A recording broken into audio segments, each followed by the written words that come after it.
வேதத்தை எடுத்துக்கொள்வோம். ஏசாயா தீர்க்கதரிசன புஸ்தகம் 53வது அதிகாரம். ஏசாயா 53வது அதிகாரம் அதனுடைய 10வது வசனத்தை வாசிக்க கேட்கலாம். கர்த்தரோ அவரை நொறுக்க சித்தமாகி அவரை பாடுகளுக்கு உட்படுத்தினார். அவருடைய ஆத்துமா தன்னை குற்ற நிவாரண பலியாக ஒப்புக் கொடுக்கும் போது அவர் தமது சந்ததியை கண்டு நீடித்த நாளாய் இருப்பார். கர்த்தருக்கு சித்தமானது அவர் கையினால் வாய்க்கும். எது கர்த்தருக்கு சித்தம் என்பதை தீர்மானிக்கிறது நாம கிடையாது, கர்த்தர். இங்கே யாரை குறித்து சொல்லப்பட்டிருக்கிறது? யார் நொறுக்கப்பட்டதை குறித்து சொல்லப்பட்டிருக்கிறது? சத்ரு அல்ல, அந்நியன் அல்ல, தேவனை அறியாதவனும் அல்ல, தேவனுடைய நேச குமாரன். கர்த்தரோ அவரை நொறுக்க சித்தமாகி, கர்த்தரோ அவரை நொறுக்க சித்தமாகி அப்படின்னு இந்த வசனம் ஆரம்பிக்குது. இந்த வசனம் எப்படி முடியுதுன்னா, கர்த்தருக்கு சித்தமானது. நம்ம அந்த லாஸ்ட் வசனத்தை பிடிச்சு, லாஸ்ட் வார்த்தையை பிடிச்சிருவோம். கர்த்தரோ அவரை நொறுக்க சித்தமானார். கர்த்தருக்கு சித்தமானது அவர் கையினால் வாய்க்கும். இந்த வசனத்தை சரியா நீங்க படிச்சீங்கன்னா, கர்த்தருக்கு சித்தமானது யார் கையினால் வாய்க்கும் அப்படின்னு நீங்க இந்த வசனத்தை படிச்சீங்கன்னா, கர்த்தருக்கு சித்தமானது அந்த அவர் யாரு? கர்த்தரோ அவரை நொறுக்க சித்தமாகி. கர்த்தரோ பிதாவாகிய தேவன் தம்முடைய குமாரனை குறித்து சொல்லப்பட்டிருக்கிறது. நல்ல கவனிங்க. கர்த்தரோ அவரை நொறுக்க சித்தமாகி. வசனம் எப்படி முடியுது? கர்த்தருக்கு சித்தமானது அவர் கையினால் வாய்க்கும். யார் கையினால்? கர்த்தரோ அவரை நொறுக்க சித்தமாகி. கர்த்தரோ அவரை நொறுக்க சித்தமாகி. கர்த்தருக்கு சித்தமானது அவர் கையினால், அவர் கையினால், அவர் கையினால். இந்த பகல் வேளையில் கர்த்தர் பேசுகிற வார்த்தை இதுதான். உன்னை நொறுக்குவது கர்த்தருக்கு சித்தமானால், அவருக்கு சித்தமான பல காரியங்களை கர்த்தர் உன்னை கொண்டு, உன் கையை கொண்டு கர்த்தர் செய்ய விரும்புகிறார்.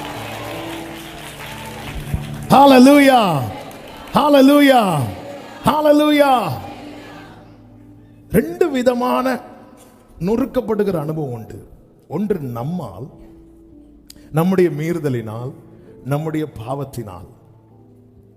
இன்னொன்று கர்த்தருடைய சித்தம், காட்ஸ் பிளான். தண்ணீரின் நடுவில் நிற்கும் போதல்ல கர்த்தர் வாக்கு கொடுக்கிறது, நீ தண்ணீரை கடக்கும் போது நான் உன் கூட இருப்பேன் என்று. கண்ணு கட்டின தூரம் வரைக்கும் தண்ணியே இல்லை. சொல்ற, நீ தண்ணீரை கடக்கும் போது நமக்கு கேள்வி எழும்பும், நான் ஆண்டவரை தண்ணீரை கடக்க போறேன். நீ அக்னியில் நடக்கும் போது, நான் ஆண்டவரை அக்னியை மிதிக்க போறேன், அக்னியில நடக்க போறேன். இல்ல, சில ரூட்டை கர்த்தர் வச்சிருக்கிறார். யாருக்கு இப்படி பிளான் போடுறார் பாருங்க, நேசகுமாரன். இன்னைக்கு கர்த்தர் ஆக்சுவலா இந்த செய்தியை எப்படி பேசுன்னு உண்மையிலே தெரியல. எந்த செய்தியும் அப்படிதான், எப்படி பேசுறதுன்னு தெரியல. கர்த்தர் பேசுவாராக. நல்ல கவனமா கேளுங்க. அப்போ நம் நிமித்தம் நாம் நொறுக்கப்படுகிற காரியம் உண்டு. அதுக்கு கர்த்தர் பொறுப்பு கிடையாது. அதுல கர்த்தர் உதவுவார், திரும்பி எழும்ப, திரும்பி வர. ஏனென்றால் நாம் கிரயத்துக்கு கொள்ளப்பட்டவர்கள். நம்ம இழந்து போக விரும்பாத ஒரே ஒருவர் அவர் மட்டும்தான். ஹல்லேலூயா. வேற எத்தனை பேர். அதனாலதான் இந்த வேர்டை மறந்துடவே கூடாது. பரலோகத்தில் உண்மை அல்லாமல் எனக்கு, அந்த வேர்டை உண்மையா உள்வாங்கணும். அப்படின்னா, இளைய குமாரன் திரும்பி வரும்போது ஒருத்தர் மட்டும் வீட்டிலிருந்து எதிர்பார்த்து பார்த்து கொண்டிருக்கிறார். யாரு? வேற வேலைக்காரங்க, ஐயோ அவரை காணலையே, இல்லை. மூத்த சகோதரன். எத்தனை பேர் அந்த வீட்டில் உண்டு. ஆனா ஒருவருடைய கண்கள் மட்டும் ஏக்கத்தோடு தேடிக்கொண்டிருக்கிறது. அது போலதான் கோடி தூதர்கள், சேராபீன்கள் எத்தனை பேர் இருந்தாலும் அந்த சிங்காசனத்தில் வீற்றிருக்கிறவருடைய கண்கள். ஆண்டவரும் இரட்சகருமாக இயேசுவினிடத்தில் கேட்கலாமா, ஏன் ஆண்டவரே பிதா இப்படி சித்தம் கொண்டா? எதனால நீங்க நொறுக்கப்பட்டீங்க? எதனால நீங்க இவ்வளவு கஷ்டப்படுத்தப்பட்டீங்க? ஏன் உங்க லைஃப்ல இப்படி ஒரு பிளான ஆண்டவர் டிசைட் பண்ணார்? இயேசு ஒரே வார்த்தை சொல்லுவார், அது அப்பா கிட்ட போய் கேளு. நீங்க வெளியே வரலாம், இதுல இருந்து நான் வெளியே வர விரும்பல. இயேசுவே நீங்க நினைச்சா இதுல இருந்து வெளியே வரலாமா? நான் வெளியே வர விரும்பல. அதன் அர்த்தம் நான் அப்படி நினைக்கல. நான் கேட்டு பார்த்தேன் என் பிதா கிட்ட. பிதா சித்தம் கொண்டாருன்னா, நான் திருப்பி சொல்லுகிறேன், இயேசு கிறிஸ்து அடிக்கப்பட்டது நொறுக்கப்பட்டதெல்லாம் மத்தேயு, மார்க்கு, லூக்கா, யோவான்ல பார்க்கிறோம். ஆனா இதெல்லாம் ஏற்கனவே எழுதப்பட்டது. அப்ப தேவ சித்தம் என்பது ஏற்கனவே போடப்பட்டது. ரட்சிக்கப்பட்ட தேவ பிள்ளைகளை, ஒரு வார்த்தையை நீங்கள் நன்றாய் புரிந்து கொள்ளுங்கள், கவனமாக கேளுங்க, மனசுல எழுதி வச்சிருங்க. உங்களை குறித்த திட்டம் பிறந்த பிற்பாடு நீங்க பிறப்பிக்கப்பட்டீர்கள். இதுதான் சத்தியம், இதான் உண்மை. அதனால திட்டத்தை மாற்ற மாட்டார், திட்டத்துக்கு ஏற்றார் போல நம்மை மாற்றுவார். ஒரு கட்டத்தில் எதை நம்முடைய வளர்ச்சியை வைத்தே பாருங்கள். சின்ன வயசுல பிடிச்ச நிறைய காரியம் வளரும் போது பிடிக்க மாட்டேங்குது. சின்ன வயசுல விரும்பி சாப்பிட்ட நிறைய காரியங்கள் வளரும் போது நமக்கு பிடிக்க மாட்டேங்குது. டேஸ்ட் மாறுது, நினைவு மாறுது. சின்ன வயசுல நினைத்த நினைவுகள் வேற. ஒரு ஸ்கூல் படிக்கும் போது நம்ம ஒன்றை நினைப்போம், காலேஜ் படிக்கும் போது இன்னொன்று நினைப்போம், வளரும் போது இன்னொன்று நினைப்போம், கல்யாணத்துக்கு அப்புறம் வேற ஒன்று நினைப்போம், வயசாகும் போது இன்னொன்று நினைப்போம். நம்முடைய நினைவுகள் மாற்றப்படுகிறது. சின்ன வயசுல நாம நினைச்சதில் இப்போ நினைச்சிட்டு இருக்கல, நினைவுகள் மாற்றப்படுகிறது, எல்லாமே மாற்றப்படுகிறது, நமக்குள்ள எல்லாமே மாற்றப்படுகிறது. கர்த்தர் என்ன செய்கிறார் தெரியுமா? ஒரு கட்டத்தில் அந்த சித்தத்துக்கு நேராக நம்முடைய பார்வையை மாற்றுகிறார், நம்முடைய நினைவுகளை மாற்றுகிறார், ஒரு இடத்துல கொண்டு வந்து நிறுத்துகிறார். அந்த இடத்துல தான் நம்ம அறியாம நாம கேட்போம், நான் என்ன செய்ய சித்தமாக இருக்கிறேன். அந்த இடத்துல கொண்டு வந்து நிறுத்த என்ன செய்ய வேண்டும் என்பதையும் அவரே தீர்மானிக்கிறார். ஆண்டவருடைய ஆலோசனையும் ஆண்டவருடைய யோசனைகளும் அவருடைய செயல்களும் ஆச்சரியமானவைகள், அதிசயமானவைகள். அதில் ஒன்றுதான் சில நேரத்தில் கர்த்தர் என்ன செய்கிறார் அப்படின்னா, நொறுக்க. ஆனா இதுல ஒரு காரியம் கேரண்டி. என்ன காரியம் அப்படின்னா, ஆமென், கர்த்தரோ அவரை நொறுக்க சித்தமாகி அப்படின்னு சொல்லிட்டு 11வது வசனத்தில் சொல்லப்பட்டிருக்கிறது, அவர் தமது ஆத்தும விருத்தத்தின் பலனை கண்டு திருப்தி ஆவார். கர்த்தர் யாரை நொறுக்க சித்தம் வைத்தார்களோ அந்த நொறுங்குதலுக்கு பிற்பாடு ஒரு திருப்தி உண்டு. ஒரு திருப்தி. அது எப்படி திருப்தி ஆக்குனாரா? கண்டு, காண வைத்து. இன்னைக்கு நெருக்கத்தின் பாதையில நொறுங்கி வந்திருக்கிற சில உள்ளங்களோடு தான் கர்த்தர் இந்த வார்த்தையை பேசுகிறார். இன்னைக்கு நெருக்கத்தின் நொறுங்குதல்ல இருக்கிறோம். நாளைக்கு அடுத்த வசனம் எழுதப்படும், கண்டு. எத்தனை பேர் நம்பி சொல்ல போறீங்க? வலது கரத்தை உயர்த்தி, நான் கண்டு திருப்தியாவே. கர்த்தர் என்னை காண வைத்து திருப்தியாக்குவார். ஆமென் சொல்லுங்க பார்க்கலாம். ஆமென், ஆமென், ஆமென், ஹல்லேலூயா. கர்த்தருக்கு மகிமை உண்டாவதாக. 2 கொரிந்தியர் 4வது அதிகாரத்திலே அப்போஸ்தலனாகிய பவுல் சொல்லுகிற ஒரு காரியம் உண்டு.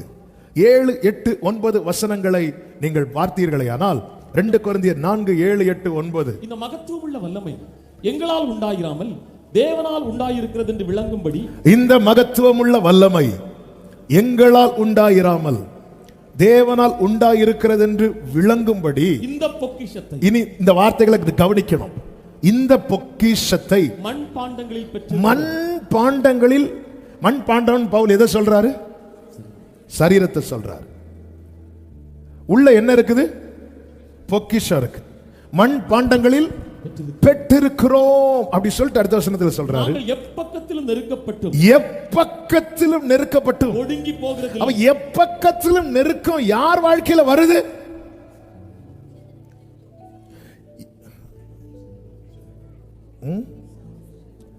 இங்க பொக்கி கேக்குது, அங்க ஷம் கேக்குது.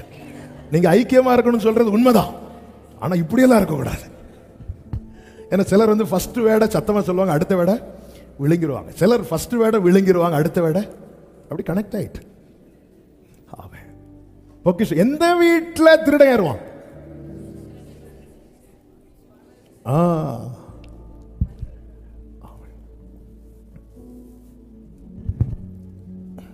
இப்படிதான் நாகர்கோயில்ல இந்த WCC காலேஜ் இறக்கத்தில் ஒரு சகோதரி வெயில் நாளில் அப்படி முக்காடு போட்டு அப்படி நடந்து போயிட்டு இருக்கிறாங்க. ஒருத்தர் கொஞ்சம் தூரமாக, இது ரொம்ப வருஷம், நான் சின்ன வயசில் இருக்கும்போது என்ன சம்பவம்? ஒருத்தர் பின்னாடியே பைக்கில் ஃபாலோ பண்ணிட்டு வரான். எப்படியாவது செயினை பறிக்கணும். கிட்ட வந்து அந்த ஏரியா தான் நினைக்கிறேன். அந்த கிட்ட வந்துட்டு அவனுக்கு தந்திரத்தில் அப்படியே கை போட்டு பார்த்தான். அந்த லேடி செயின் போடலை. அந்த லேடியை பிடிச்சு விட்டு ஒரு அடி. அப்போ எதுக்கு மூடிட்டு நடக்கிறேன் அடிச்சுட்டு போயிட்டான். அது அடியை வாங்கிட்டு வைத்தியத்தை போய் தடவை போகும்போது விஷயத்தை சொல்லுது. என்னாச்சு? இப்படி ஒருத்தன் அடிச்சிட்டான். ஏன் அடிச்சான்? இப்படி செயின் பறிக்க வந்தா கடா போட்டு போனேன்.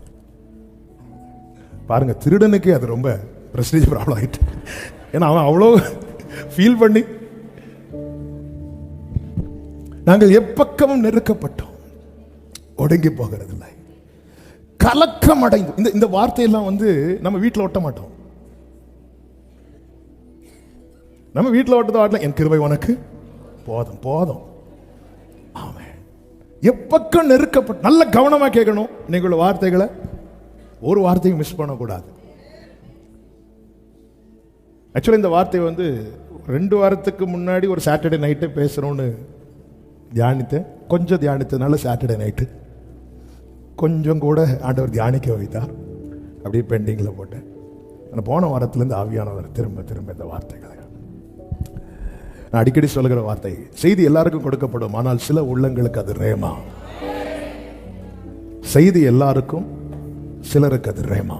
ரேமானா என்ன தெரியுமா? அவங்களுக்காக எடுத்து கொடுக்கப்பட்டது. எனக்குள்ள பொக்கிஷம் இருக்கிறதுனால எனக்கு எப்பக்கமும் நெருக்கம் வருது. கலக்கம் அடைந்தும் மன முறிவடைகிறதில்லை, துன்பப்படுத்தப்பட்டும் இதெல்லாம் நொறுங்குகிற அனுபவம்.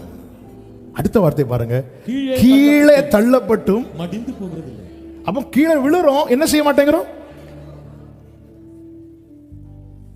துன்பப்படுத்தப்பட்டும் கைவிடப்படுவதில்லைன்னா கைக்குள்ளதான் வச்சிருக்கிறார். கைக்குள்ளதான் இருக்கிறேன், ஆனா கஷ்டத்தில் இருக்கிறேன். ஆமென். கைக்குள்ள இருக்கிறேன், கஷ்டத்தில் இருக்கிறேன். நீங்க எப்படி இருக்கிறீங்க? கஷ்டத்திலே தான் இருக்கிறேன், ஆனா கைக்குள்ள இருக்கிறேன். கஷ்டத்துல தான் இருக்கிறேன், ஆனா கைக்குள்ள இருக்கிறேன். ஏன் கைக்குள்ள வச்சிருக்கிறாரு? இந்த பாண்டம் அடிபட்ட பாண்டம் அல்லவா?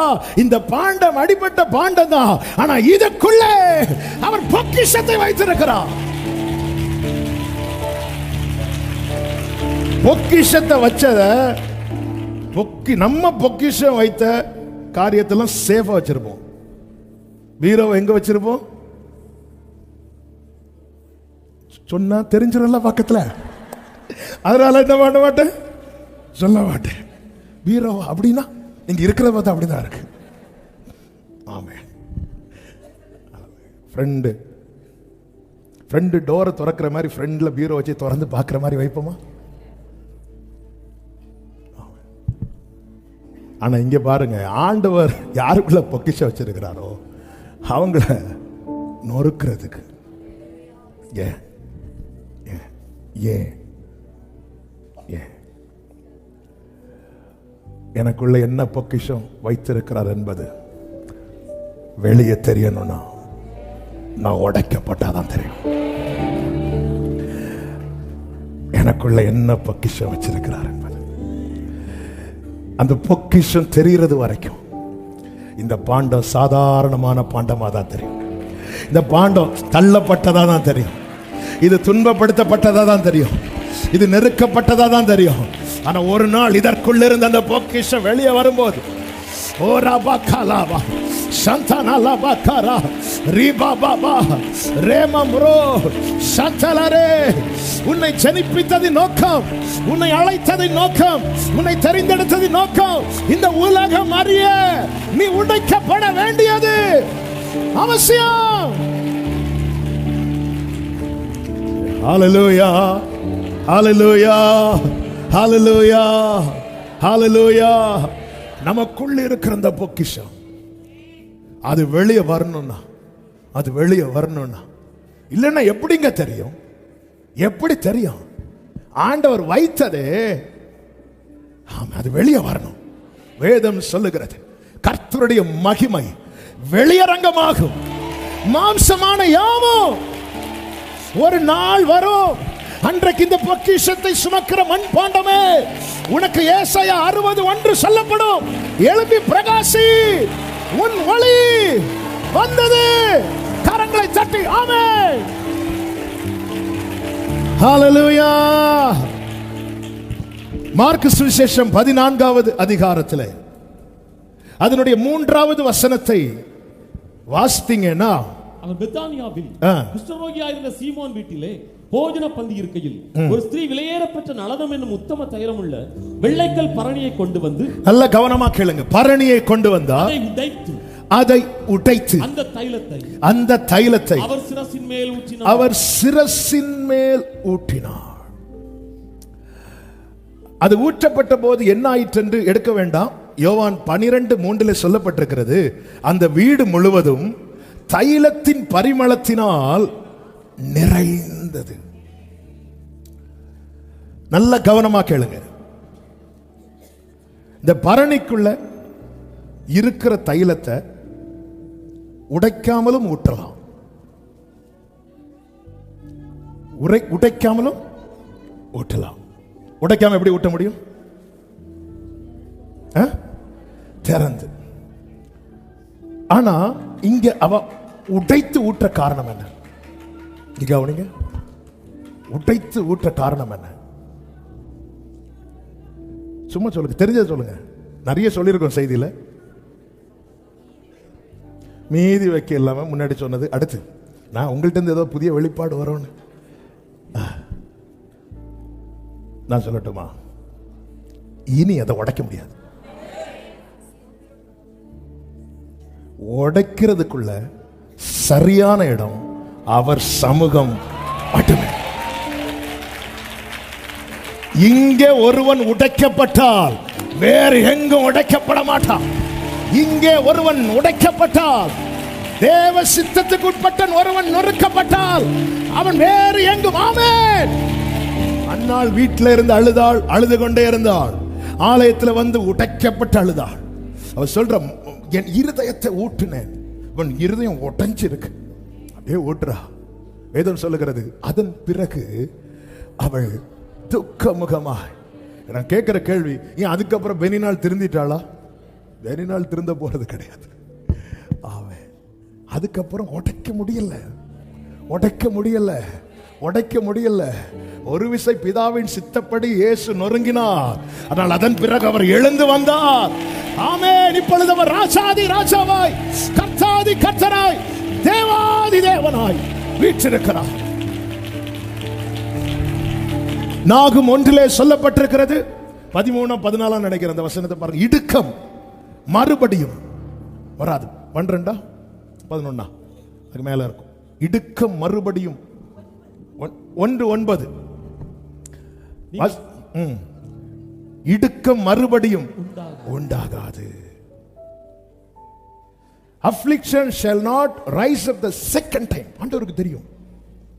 ஒரு எழுமிட்டு ஒரு காத்து அடிச்சிட்டு, ஆமென், இதுக்கு மேல என்ன, நான் கீழே தள்ளப்பட்டு மடிந்து போகிறது இல்லை, இதுக்கு மேல என்ன மடிந்து போயிருப்பேன். அங்க ஸ்டாப் பண்றார் ஆண்டவர், அங்க ஸ்டாப் பண்றார். இடுக்க மறுபடியும், ஐயோ இந்த பிரச்சனை திரும்ப வந்துருமா, இந்த போராட்டம் திரும்ப வந்துருமா, ஐயோ இந்த ப்ராப்ளம், ஐயோ இந்த நபர் திரும்ப வந்துருவாங்களா சண்டைக்கு. இடுக்க மறுபடியும் வராது. ஆமென். ஹல்லேலூயா. இந்த வசனம் என் தகப்பனார் எனக்கு சொல்லி பலப்படுத்தினது எனக்கு ஞாபகத்துக்கு வருது. நம்ம அந்த பைபிள் மெடிடேஷன் பண்ணி சர்ச்சில் அந்த தியான பகுதி ஒரு 15 நிமிஷம் அந்த டைம் எடுக்கிற அந்த போர்ஷனை எடுக்கும்போது அப்பா கிட்ட இதிலிருந்து அந்த கர்த்தர் இக்கட்டு நாளில் அரணான கோட்டை தம்மை நம்புகிறவர்களை அழிந்திருக்கிற அந்த வார்த்தையை அப்பாட்ட கொஞ்சம் ஷேர் பண்ணும்போது அப்பா இந்த வசனத்தை வச்சு ஷேர் பண்ணி பலப்படுத்தினாங்க. சில காரியத்தை ஆண்டவர் அளவு பண்ணியிருக்கிறார். அது நம்மளை உடைக்கிறதுக்கு. ஆனால் அதில் தேவனுடைய திட்டம் நிறைவேறினதுக்கு அப்புறம் அந்த காரியம் திரும்ப வந்து உடைக்க கர்த்தர் விட மாட்டார். இன்னைக்கு இந்த வசனம் எடுத்து நான் அது ஞாபகம் வந்துட்டு இடுக்கம். ஆமா, இன்னைக்கு இதே வார்த்தையை வைத்து நான் சபையை பலப்படுத்துகிறேன். இடுக்கம் மறுபடியும் உண்டாகாது. இயேசு சிலுவையை எடுத்துட்டு எருசலேம் வீதியில் நடந்து போகும்போது அவரை பார்க்க விரும்பப்படத்தக்க ரூபம் இல்லை என்று சொல்லப்பட்டிருக்கிறது. அப்பொழுது ஸ்திரீகள் இருந்து என்ன பண்ணிட்டு இருந்தாங்க? அழுதுட்டு இருந்தாங்க. அப்படியே போகும்போது இயேசு நின்று சொல்லுவாரு, எனக்காக அழாதீங்கன்னா என்னதுன்னு அர்த்தம்? இனி இந்த பாதையில இப்படி ஒரு நிலையில நான் வரமாட்டேன். அதான் அர்த்தம். இனி இந்த பாதையில ஒரு நாள் வருவேன், வெள்ளை குதிரையில கிரீடங்களை.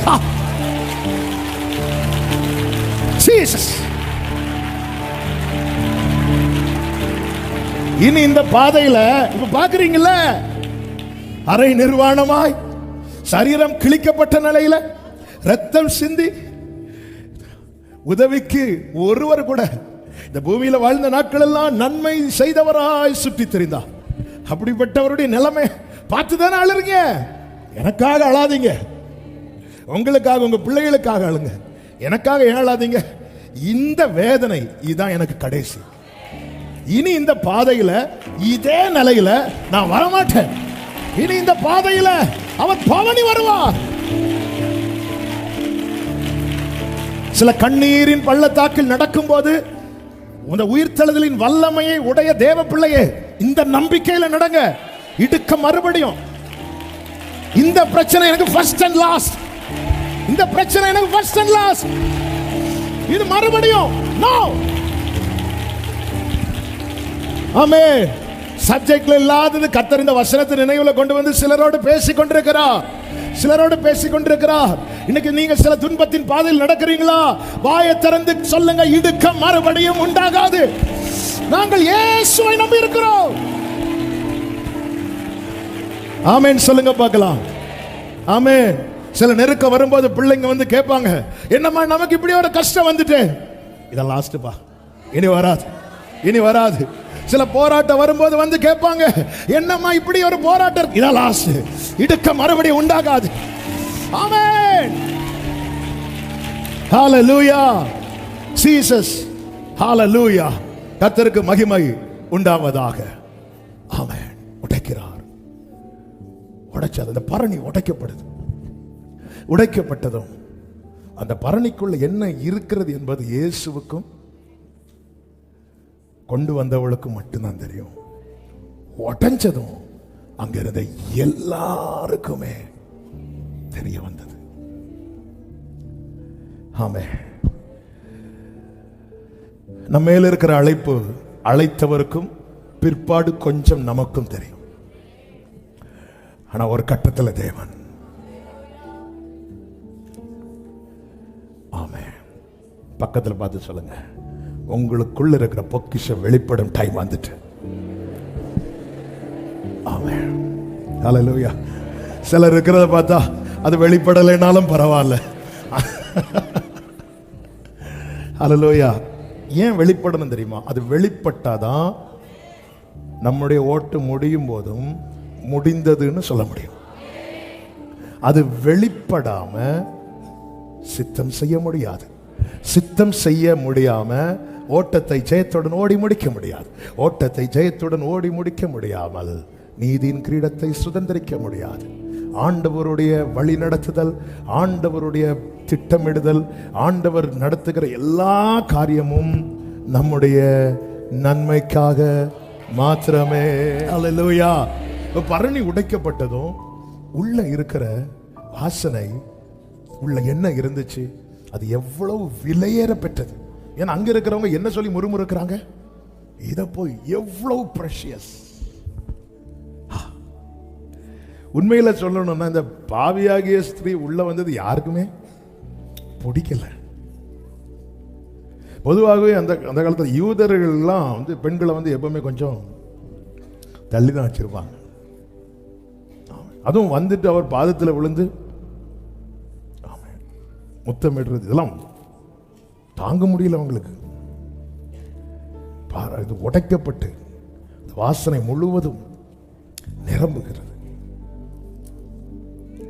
4வது வசனத்தில் சொல்லப்பட்டிருக்கிறது, அப்பொழுது சிலர் தங்களுக்குள்ள விசனம் அடைந்து இந்த தைலத்தை இப்படி அப்படி சொல்லி முறுமுறுக்கிறார்கள்.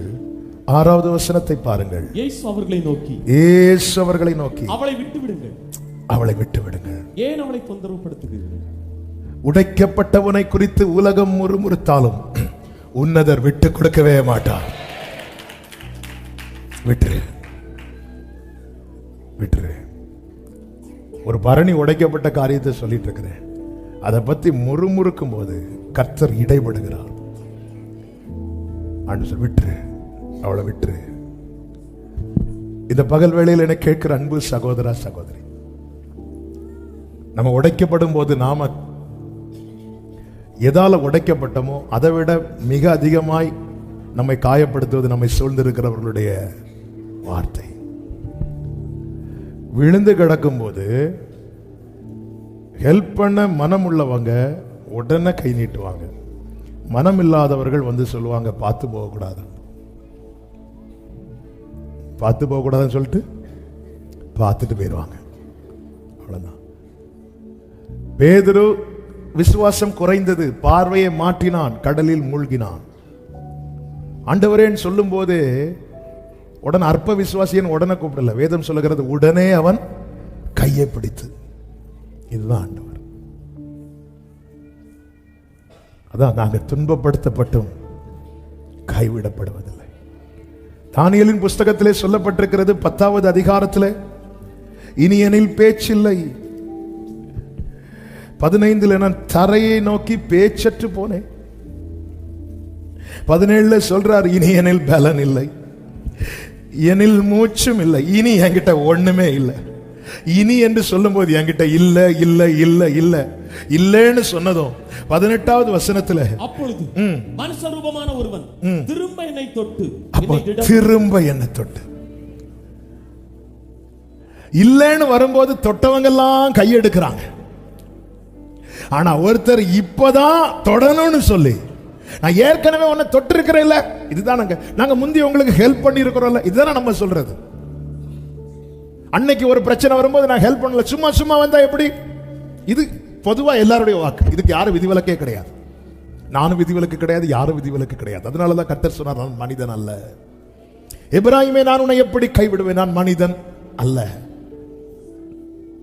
இனி எனில் ஒண்ணு இல்லைன்னு சொன்னதும் ஆண்டவர் பார்த்தாரு, இவனை ஒரு விசை கூட தொடணும்.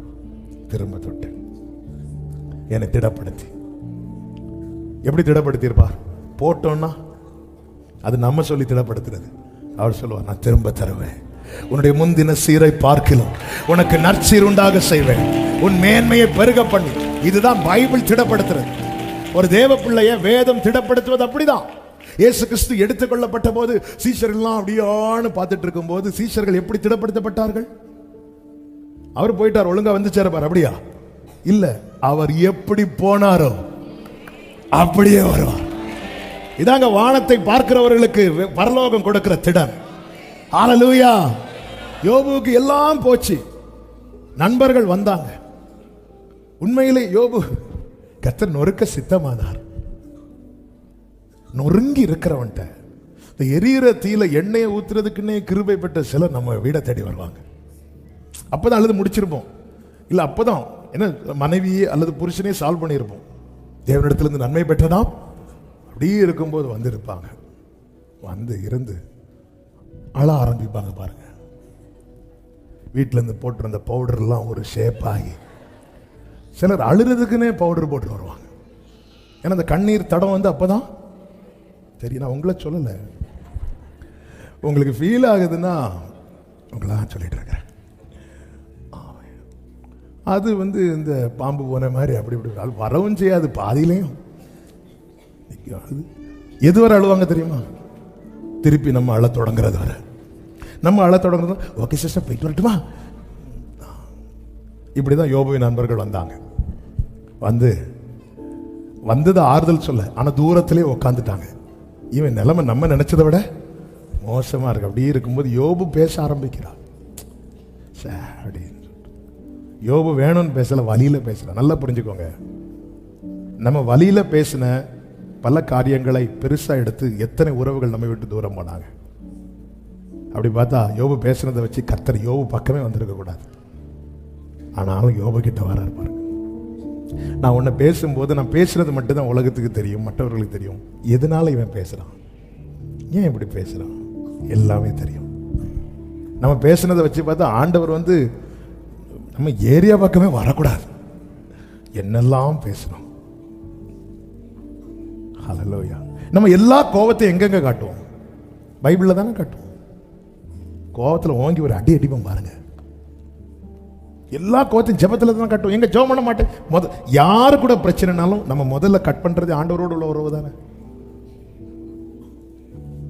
அதான் ஆண்டவர் கேட்கிறேன், நான் உனக்கு வனாந்தரமா இருந்தேனப்பா, நான் உனக்கு காரிருளா இருந்தேனா? நீ எவ்வளவு நாள் என்ன தேடாமட்ட? ஏன்? உனக்கும் உலக உறவுக்கும் ஏதோ ஒரு பிரச்சனை ஆயிட்டு. யோபு சொல்றார், நான் நீதிமானதுல கேட்கல, நான் அவருடைய இரக்கத்துக்காக கேட்கறேன்னு சொல்லிட்டு அடுத்து சொல்றாரு, அவர் அப்படி சொன்னாலும் நான் நம்ப மாட்டேன் அப்படிங்கிறார். ஒரு கட்டத்தில் யோபு இப்படி வர்றாரு. ஆனா ஆண்டவருக்கு தெரியும். ஏன்னா அது நடுவிலே தான் யோபு சொல்றாரு, அவர் எனக்கு ஜீவனை தந்ததும் அல்லாமல் எனக்கு தயவையும் பாராட்டுறார். ஒரு புறம் புலம்பினாலும் உள்ளம் சொல்லுது, அவர் தயவு பாராட்டுறாரு. அந்த தயவு, அப்ப ஏன் எனக்கு தயவு பாராட்டணும்? இப்ப நம்பிக்கை வருது, எனக்கு குறித்திருக்கிறதை அவர் நிறைவேற்றுவார். எதை வச்சு சொல்றீங்க யோபு? என் மீட்பர். ஹல்லேலூயா. யோபு கேட்ட செய்தி மரண செய்தி. ஆனா யோபு உரைத்தது உயிர்ப்பின் செய்தி. ஹல்லேலூயா. யோபு கேட்ட செய்தி மரண செய்தி. அது போச்சு, இது போச்சு, அவங்க போச்சு, எல்லாம் மரண செய்தி. ஆனா யோபு உரைத்தது உயிர்ப்பின் செய்தி. அது அவனுக்கு இழந்த அனைத்தையுமே ரெண்டத்தனையா. ஆமென். ஜீவனை பேசுங்கள், நன்மையை பேசுங்கள், விசுவாசத்தை பேசுங்கள். நம் மீட்பர் இன்றும் உயிரோடு இருக்கிறார். ஆமென் சொல்லுங்க பார்க்கலாம். இப்பொழுது கர்த்தர் சொல்லுங்க, உடைக்கப்பட்ட யோபுவை பார்த்து நிறைய பேர் பேசுறாங்க.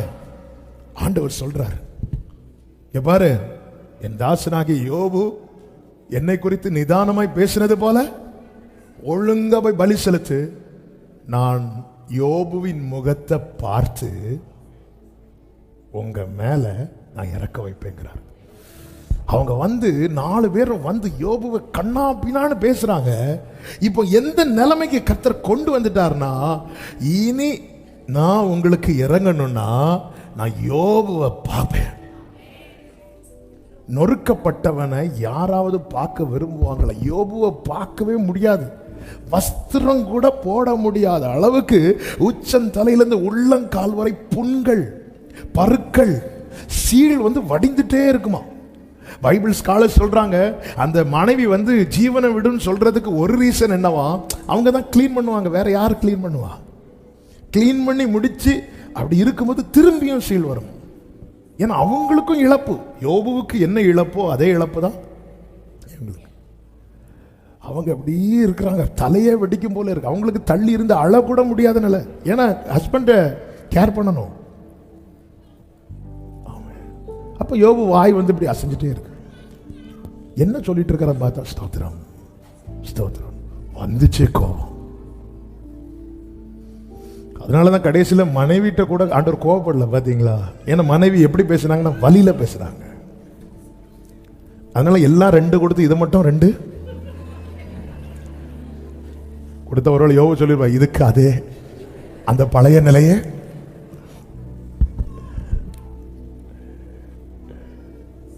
இப்ப கர்த்தர் சொல்றார், இப்படிப்பட்ட யோபுவை யாருக்குங்க பார்க்க முடியும்?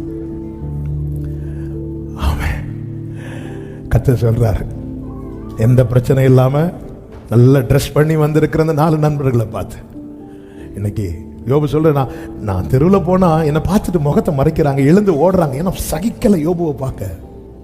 ஆண்டவர் சொல்றாரு, நான் உங்களுக்கு ஏதாவது செய்யணும்னா என் கண்ணு யோபுவை பார்க்கும். அதுவும் கரெக்டா சொல்ற, அவன் முகத்தை நான் பார்த்து. 42வது அதிகாரம் 8வது வசனத்துல, என் தாசனாகிய யோபுவும் உங்களுக்காக வேண்டுதல் செய்வான், நான் அவன் முகத்தை பார்த்து உங்களை உங்கள் புத்தியினத்துக்கு தக்கதாக நடத்தாதிருப்பேன். நான் அவன். அடுத்த வசனத்தை வாசிங்க. அப்பொழுது தேமானியனான எலிப்பாசும் சூகியனான பில்தாதும் நாகமாத்தியனான சோப்பாரும் போய் கர்த்தர் தங்களுக்கு சொன்னபடியே செய்தார்கள். அப்பொழுது கர்த்தர் யோபின் முகத்தை பார்த்து, கைகளை உயர்த்தி ஆமென் சொல்லுங்க பார்க்கலாம். அவர் பார்ப்பேன் சொன்னா பார்ப்பார், செய்வேன் சொன்னா செய்வார், நடத்துவேன் சொன்னா நடத்துவார், தருவேன் சொன்னா தருவார். காரணம் நம் மீட்பர் உயிரோடு இருக்கிறார். ஆமென் சொல்லுங்க பார்க்கலாம். உடைக்கப்பட்டது வர ஆமென். அந்த ஸ்திரீயை உடைத்த பிறகு அந்த ஸ்திரீயை பத்தி பேசல, அதுக்குள்ள இருக்கிற தைலம், அதோடைய வேல்யூ, இதை பத்தி தான் பேசிட்டு இருக்கிறாங்க. இனி உலகம் பேச போகிறது உங்கள் குறைகளை குறித்தல்ல, உங்களுக்குள் இருந்து வெளிப்படும் அவர் மகிமையை குறித்து. ஆமென் சொல்லுங்க பார்க்கலாம். நியாயாதிபதிகள் புஸ்தகத்துல 1-2 வார்த்தைகளை டச் பண்ணிட்டு அப்படி நம்ம செபிக்க போகிறோம். ஆண்டவர் பாருங்க, இந்த சம்பவத்துக்குள்ள போகல, கிதியோனை கொண்டு கர்த்தர் யுத்தத்துக்கு மீதியானியரை மேற்கொள்ளும்படி கொண்டு போகிறார். அப்பொழுது 300 பேர் கடைசியில தெரிந்தெடுக்கப்படுகிறார்கள். கிதியோன் அவர்களை பார்த்து சொல்லுகிறார். 16வது வசனம், 7:16, நியாயாதிபதிகள் 7:16. அந்த 300 பேர் 3 படையாக வகுத்து அவர்கள் ஒவ்வொருவன் கையிலும் ஒரு எக்காலத்தையும் வெறும் பானையையும் அந்த பானைக்குள் வைக்கும் தீவட்டியையும் கொடுத்து. எக்காலம் என்ன பானை? எல்லாரும் சொல்லுங்க, சத்தமா சொல்லுங்க. வெறும் பானை. ஆமென். வெறும் பானையும், அடுத்த வார்த்தை, அந்த பானைக்குள் வைக்கும் தீ. அப்ப தீவட்டி இப்ப எங்க இருக்கு? தீவட்டி எதுக்கு? பக்கத்துல சூடு வைக்குதா? நீங்க இருக்க பார்த்தா அப்படிதான். தீவட்டி எதுக்கு? வெளிச்சம். ஆனா அது எங்க இருக்கு? பானைக்குள்ள இருக்கு. இனி இந்த வெளிச்சம் வெளியே வரணும்னா அடுத்த வார்த்தை, அவர்களை நோக்கி நாம் செய்வதை பார்த்து அப்படியே நீங்களும் செய்யுங்கள். 19வது வசனம், நடுஜாமத்தின் துவக்கத்தில் ஜாமக்காரரை மாற்றி வைத்த பின்பு கிதியோனும் அவனோடு இருந்த 100 பேரும் அந்த ஜாமத்தின் துவக்கத்திலே பாளையத்தின் முன்னணியில் வந்து எக்காளங்களை ஊதி தங்கள் கையில் இருந்த பானைகளை உடைத்தார்கள். 20வது வசனம், 3 படைகளின் மனுஷரும் பானைகளை உடைத்து தீவட்டிகளை வெளியே எடுத்து தங்கள் இடது கைகளிலும் பிடித்துக் கொண்டு கர்த்தருடைய பட்டயம், கிதியோனுடைய பட்டயம் என்று சத்தமிட்டு பாளையத்தை சுற்றிலும். அடுத்த வார்த்தை, அப்பொழுது பாளையத்தில் இருந்தவர்கள் எல்லாரும் சிதறி. உன்னை உடைப்பது உன்னை சிதற பண்ணுவதற்கல்ல, உன் நன்மையை சுதந்திரிக்க விடாதபடி பாளையத்தில் இருக்கிற மீதியானியரை. ஆமே. என் வாழ்க்கையில எக்காலம் வேலை செய்யணும்னா, என் வாழ்க்கையில எனக்குள்ள இருக்கிற பொக்கிஷம் வெளிப்படணும்னா, என் வாழ்க்கையில கர்த்தருடைய பட்டயம் என் பட்டயமா இருக்கணும்னா, உடைக்கப்பட வேண்டிய இடத்துல உடைக்கப்பட்டுதான் ஆகணும். ஹalleluya. உள்ள அவர் ஒண்ணு வைக்கலன்னா வெறும் பானை. ஹalleluya. வெறும் பானை. அவர் உள்ள வச்சதுனாலதான் நீதிமான் பனையை போல, இல்லைன்னா பானையை போல. வெறும் பானை. ஆமே. இந்த வெறும் பானையை தூக்கி போட்ட என்ன ஆகும்? உடையும். ஆனா இன்னும் ஏன் உடையாம இருக்கு? பொக்கிஷம். இந்த பானை ஒரு நாள் உடையும். அன்னைக்கு நான் அல்ல சிதறுவது. ஹalleluya, ஹalleluya, ஹalleluya. பானை உடைஞ்சதுக்கு அப்புறம் பேச்சு என்ன பேச்சாரு? கர்த்தருடைய பட்டயம். இதெல்லாம் நம்முடைய வாழ்க்கையில எப்பங்க வெளிப்பட போகுது? ஆமென். இந்த நான் என்கிற பானை உடையட்டும். ஆமென். நான் யார் தெரியுமா? அந்த நான் போடுற இடத்துல பானைன்னு போடுங்க. கண்ணாடியை பார்த்து 2 தடவை பேசுங்க. அதுக்கு ஒரு வாழ்க்கையில் நீங்க இந்த பானை யார் தெரியுமா? ஒரு 2 வாட்டி, ஒரு 4 வாட்டி, இல்லை உங்க ஒய்ஃப்ட்ட போய் பேசுங்க. அப்படியே பேசுவோம். ஆமாம். இல்லை நீங்க ஹஸ்பண்ட்ட போய் பேசுங்க. அவ்வளோதான். உள்ள தீவட்டி இருக்குப்பா, உள்ள ஜீவன் இருக்கு, உள்ள அவருடைய ஒளி இருக்கு, உள்ள பொக்கிஷம் இருக்கு. உடஞ்சா ஜெயம், உடஞ்சா ஜெயம், உடஞ்சா ஜெயம். அவ்வளவு இமீடியட்டா எனக்கு ரொம்ப பிடிச்ச ஒரு வார்த்தை, இந்த பானை உடைந்ததும் அவரவர் தங்கள் நிலையிலே நின்றார்கள். இன்னைக்கு நம்முடைய நிலையில சரியா நிக்க முடியல, ஏன்னா உடையல. நமக்குன்னு ஒரு நிலையை வச்சிருக்கிறாருங்க. அங்கே இருக்கிறோம், இங்க இருக்கிறோம், எங்கேயோ இருக்கிறோம், எப்படியோ போயிட்டு இருக்கிறோம். என்ன வாழ்க்கைன்னு தான் கேட்கிறோம். ஒரு சரியான ஒரு ஸ்டாண்ட் இல்ல. ஏன் இல்ல? உடைய வேண்டிய நிறைய காரியம் உடையல. உள்ள நிறைய இருக்கு. ஏங்க, உள்ள இருக்கிறது வெளியே தெரிஞ்சாதான். நாங்க மலை மேல இருக்கிற பட்டணம் விளக்க கொளுத்தி யாராவது உள்ள வைப்பானா? இல்லையே. என்ன யூஸ்? என்ன யூஸ்? இந்த பகல் வேளையில இன்னைக்கு கர்த்தர் லீவு தந்து நிறைய பேரை கொண்டு வந்திருக்கிறார். ஆமாவா இல்லையா? இயேசுவின் நாமத்துல நம்பி ஒப்பு கொடுங்க. உங்க வாழ்க்கையிலும் சொல்லப்படும் கர்த்தருடைய பட்டயம், கிதியோனின் பட்டயம் உங்களுக்காக எக்காலம் ஊதப்படும். கர்த்தருடைய யுத்தம் நடக்கும். ஆமென் சொல்லுங்க பார்க்கலாம். ஆமென் சொல்லுங்க பார்க்கலாம். அப்படி உடைக்கப்பட்ட ஆமென் ஆமென் ஆண்டவர் சமூகத்தில் ஆண்டவர் என்ன சித்தம் ஆண்டவர். ஆண்டவர் உடைக்கும் போது என்ன நடக்கும்? ஒன்று, உள்ளே இருக்கிறது வெளியே வரும். இரண்டாவது, திரும்ப பணிய ஆண்டவருக்கு ரொம்ப ஈஸியாயிரும். ஆமென். பழைய பில்டிங்கை மெயின்டைன் பண்றதை விட அதை இடிச்சு புதுசா கட்டுறது ரொம்ப ஈஸி. ஆமென். நம்ம சர்ச் ஒர்க் கூட சைடு பின்னாடி, இப்போ நான் நிற்கிற இடம் பழைய சர்ச் இதெல்லாம் கிடையாது, அதில் இதுக்கு பாதி தான் உண்டு. இந்த இடம் வேலையெல்லாம் 1 monthல முடிச்சிட்டு குயிக்காக நடந்துச்சு. ஆனால் இந்த போஸ்டனையும் இந்த பழைய பில்டிங்கையும் சேர்க்கிற காரியம் இருக்கு.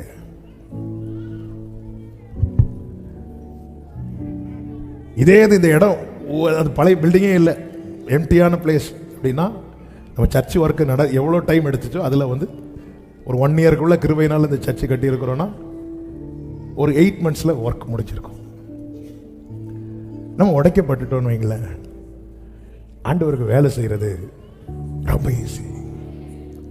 அதனால தான் ஆண்டவர் சொல்றார், இதோ நான் புதிய காரியத்தை செய்கிறேன். அடுத்த வார்த்தை சொல்லுங்க, இப்பொழுதே அது தோன்றும். ஆமென். அப்போ நான் உடைக்கப்பட்டுட்டேன்னா என் வாழ்க்கையில செய்யற காரியம் எல்லாம் உடனே உடனே உடனே உடனே உடனே. இது கர்த்தர் இன்னைக்கு செய்வேன்னு சொல்லுவார், இனி என்னைக்கு செய்வாரோன்னு நானும் காத்திருக்கணும். ஏன்னா பானை பக்கத்தில் பார்த்து சொல்லுங்க, பானை உடையணும். அதுக்காக இந்த தூங்கிட்டு இருக்கிறவங்கள்ட்ட இப்போ சொன்னீங்கன்னா வீட்டில் போய் அவ்வளோ பானையும் தூக்கி போட்டு, சில சகோதரர்கள் இருக்கிற பார்த்தா எங்க வீட்டில் உடையாத பானையா? ஆமென். சாம்பாரில் கொஞ்சம் உப்பு கூட்டிட்டு தான் சொன்னேன், டமார்னு சவுண்டு கேட்கும். ஆமென். உடையணும் உடையணும். நம்ம உடைக்கப்பட்டா ஆண்டவருக்கு இந்த நிலத்தில் புதிய காரியம் செய்யறது ரொம்ப ஈஸி. ஆண்டவர் தான் கேட்கிறார், இந்த குயவன் செய்தது போல நான் உங்களுக்கு செய்யக்கூடாதோ அப்படின்னு கேட்கிறார். ஆமென். ஆண்டவரை ஒப்பு கொடுக்கிறேன். ஆண்டவரே, ஒரு வசனத்தை வாசித்து நாம ஜெபிக்கலாம். எஸ்ஐயா 57வது அதிகாரம் அதனுடைய 15வது வசனம். நித்தியவாசியும் பரிசுத்தர் என்கிற நாமமுள்ளவருமாகிய மகத்துவமும் உன்னதமுமானவர் சொல்லுகிறார். பரிசுத்த ஸ்தலத்திலும் வாசம் பண்ணுகிற நான். இனி நல்ல கவனிங்க. பணிந்தவர்களின் ஆவியை உயிர்ப்பிக்கிறதற்கும் நொறுங்கினவர்களின் இருதயத்தை உயிர்ப்பிக்கிறதற்கும் நொறுங்குண்டு பணிந்த ஆவி உள்ளவர்களிடத்தில் வாசம் பண்ணுகிறேன். கைகளை உயர்த்தி ஆமென் சொல்லுங்க பார்க்கலாம். அப்போ நொறுங்குண்டவர்களை உயிர்ப்பிக்க ஏற்கனவே நொறுக்கப்பட்டவர்களுக்குள்ளே தேவன் இருக்கிறார். இன்னைக்கு தேவன் நம்மை சில கடினமான பாதையிலே நடத்துகிறார் என்றால் புரிந்து கொள்ளுங்கள், இதே பாதையிலே நாளை பயணிக்கிறவர்களை கர்த்தர் நமக்குள் இருந்து அவர்களை உயிர்ப்பிக்க விரும்புகிறார். அதுதான் கர்த்தருக்கு சித்தமானது அவர் கையினாலே வாய்க்கும். நொறுங்குண்டவர்களை உயிர்ப்பிக்க நொறுங்குண்டவர்களிடத்திலே வாசம் பண்ணுகிறேன். அவர்தான் நித்தியவாசி. நித்தியவாசி இந்த பூமியில வாசம் பண்ண தெரிந்தெடுத்த நபர்களை பார்த்தீங்களா? நாம ஒரு ஊருக்கு போறோம், ஒரு லாட்ஜ் போடுறோம். எப்படிப்பட்ட லாட்ஜா போடுவோம்? எந்த ரூம் நீட்டே இல்லாம இருக்கு, எந்த ரூம் டோர் விண்டோலாம் உடைஞ்சிருக்கு, அப்படி இந்த ரூம்ல விண்டோலாம் உடைஞ்சிருக்கா அப்படி கேட்போமா? நம்ம திராணிக்கு தக்க பெஸ்ட் பெஸ்ட் சேஃப் எல்லாம் பார்ப்போம். ஆண்டவர் இந்த பூமியில வரும்போது வாசம் பண்ண தெரிந்தெடுத்த பாத்திரத்தை பார்த்தீங்களா? ஒரு நொறுங்குண்ட. இந்த கூட்டத்தில் யார் ரொம்ப நொறுங்கி இருக்கிறீங்கன்னு தெரியல. நொறுங்கினவங்களை இந்த உலகத்துக்கு வேண்டாம், உன்னதருக்கு வேணும், அவருக்கு வேணும், அவருக்கு வேணும். ஆமென். எதுக்கு ஆண்டவரே இதே போல நொறுங்கி வருகிற அநேகருக்கு. எசேக்கியேல் 16வது அதிகாரத்தை மெடிடேட் பண்ணும்போது தான் அழகான கண்கள் பாட்டு கொடுத்தார். அந்த பாட்டு வாயை திறந்து ஆண்டவர் பாட வைக்கிறதுக்கு முன்னாடி என் வாழ்க்கையில் நடந்த 2 முக்கியமான சம்பவத்தின் நினைவில் கொண்டு வந்தார். 1, நான் மரண படுக்கையில் இருந்தது. 2, நான் வேஸ்ட் என்று தள்ளப்பட்டது. அது 2ஐயும் நினைச்சு நினைச்சு கொஞ்ச நேரம் நினைக்க வச்சு என்னை அழ வச்சு தான் இந்த பாட்டை கொடுத்தேன். அந்த பாதையில் நான் நடக்காமல் இருந்தா இந்த பாட்டை நான் பாடியிருப்பானான்னு எனக்கு தெரியாது. இந்த பாட்டை நான் வந்திருக்கும். அந்த பாதையிலே நடத்தப்பட்ட வேறொருவர் மூலமாய் இந்த பாட்டு வந்திருக்கும். எனக்கு கர்த்தர் செய்ய நினைத்தது தடைபடாது. நம்ம சர்ச்சு சைடில் 2 ரூம் இருக்கு. மேலே ரூமில் இருந்து அந்த பாட்டு எழுத நான் நினைக்கவில்லை. ஆனால் இந்த பாட்டு அநேக நொறுங்கினவர்களை உயிர்ப்பித்தது கிருபையினால. ஒரு எக்ஸாம்பிளுக்கு சொல்கிறேன். இன்னைக்கு தேவன் சில பாதையில் நடத்துகிறார். உள்ள நிறைய பொக்கிஷத்தை வச்சிருக்கிறார். தெரியல நமக்கான புரியுது ஒரு திட்டம் இருக்குன்னு. ஆனா சொன்னா வீட்டில் இருக்கிறவங்களுக்கே விளங்க மாட்டேங்குது, கூட இருக்கிறவங்களுக்கே புரிய மாட்டேங்குது. ஆனா ஒரு நாள் வரும், எப்படி அந்த தைலத்தின் வாசனை வீடு முழுவதும் நிறைந்ததோ நீங்கள் இருக்கிற இடத்துல. ஆமென் ஆமென். எத்தனை பேர் நம்புறீங்க? என் வாழ்க்கையில் அதான். கர்த்தரோ அவரை நொறுக்க. இது காட்ஸ் பிளான், காட்ஸ் வில். இது ஒரு சித்தம். நம்ம வாழ்க்கையில நெருக்கப்படும் போது ஒண்ணு மட்டும் புரிஞ்சுக்கோங்க, சித்தம் நிறைவேறுது, சித்தம் நிறைவேறுது, சித்தம் நிறைவேறுது.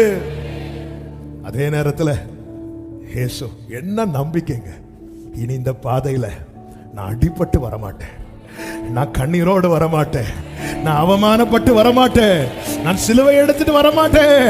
ராஜாதி ராஜாவா இடுக்கம் மறுபடியும் உண்டாகாது. ஆண்டவர் சித்தத்துக்கு மொத்தமா கொடுத்துருவோமா? எப்படி சித்தம் ஆண்டவர் அடையும் ஆண்டவர். எல்லாரும் எழுந்து நின்று சில டைம் உங்களுக்கு முழங்கால் நின்று ஜோம் பண்ணு தோணுச்சுன்னா முழங்கால் போட்டுருங்க. ஒரு 5 minutes நம்ம செபித்து முடிக்க போகிறோம். உங்க சித்தம் வாழ்க்கையில, பிள்ளைங்க வாழ்க்கையில, எங்க வாழ்க்கையில நிறைவேறட்டும். சித்தம் நிறைவேறுச்சுன்னா க்ளோரி எழும்பி பிரகாசிக்கணும்னா சித்தம் உங்க மேல இருக்கிற அழைப்பை மற்றவர்கள் அறிந்து கொள்ள போறாங்க. உங்க மேல தேவன் வைத்த அபிஷேகத்தை மற்றவர்கள் அனுபவிக்க போறாங்க. உங்க மேல இருக்கிற தேவ திட்டத்தை மற்றவர்கள் அறிந்து கொள்ள போறாங்க. உங்களுக்குள்ள தேவன் வைத்த பொக்கிஷத்தை மற்றவர்கள் காண போகிறார்கள். ஆமென் ஆமென். ஆண்டவர் கேட்கிறது ஒண்ணே ஒண்ணுதான், இந்த குயவன் செய்தது போல நான் செய்யக்கூடாதா? ஆமென். அந்த ஒரு முழுமையான அர்ப்பணிப்பு எத்தனை பேர் கொடுக்க விரும்புறீங்க? ஆண்டவரை இடிக்கிறீங்களா? ஆண்டவரே, எரேமியாவை அழைக்கும் போது கர்த்தர் என்ன சொல்லி வார்த்தை வைப்பார் தெரியுமா?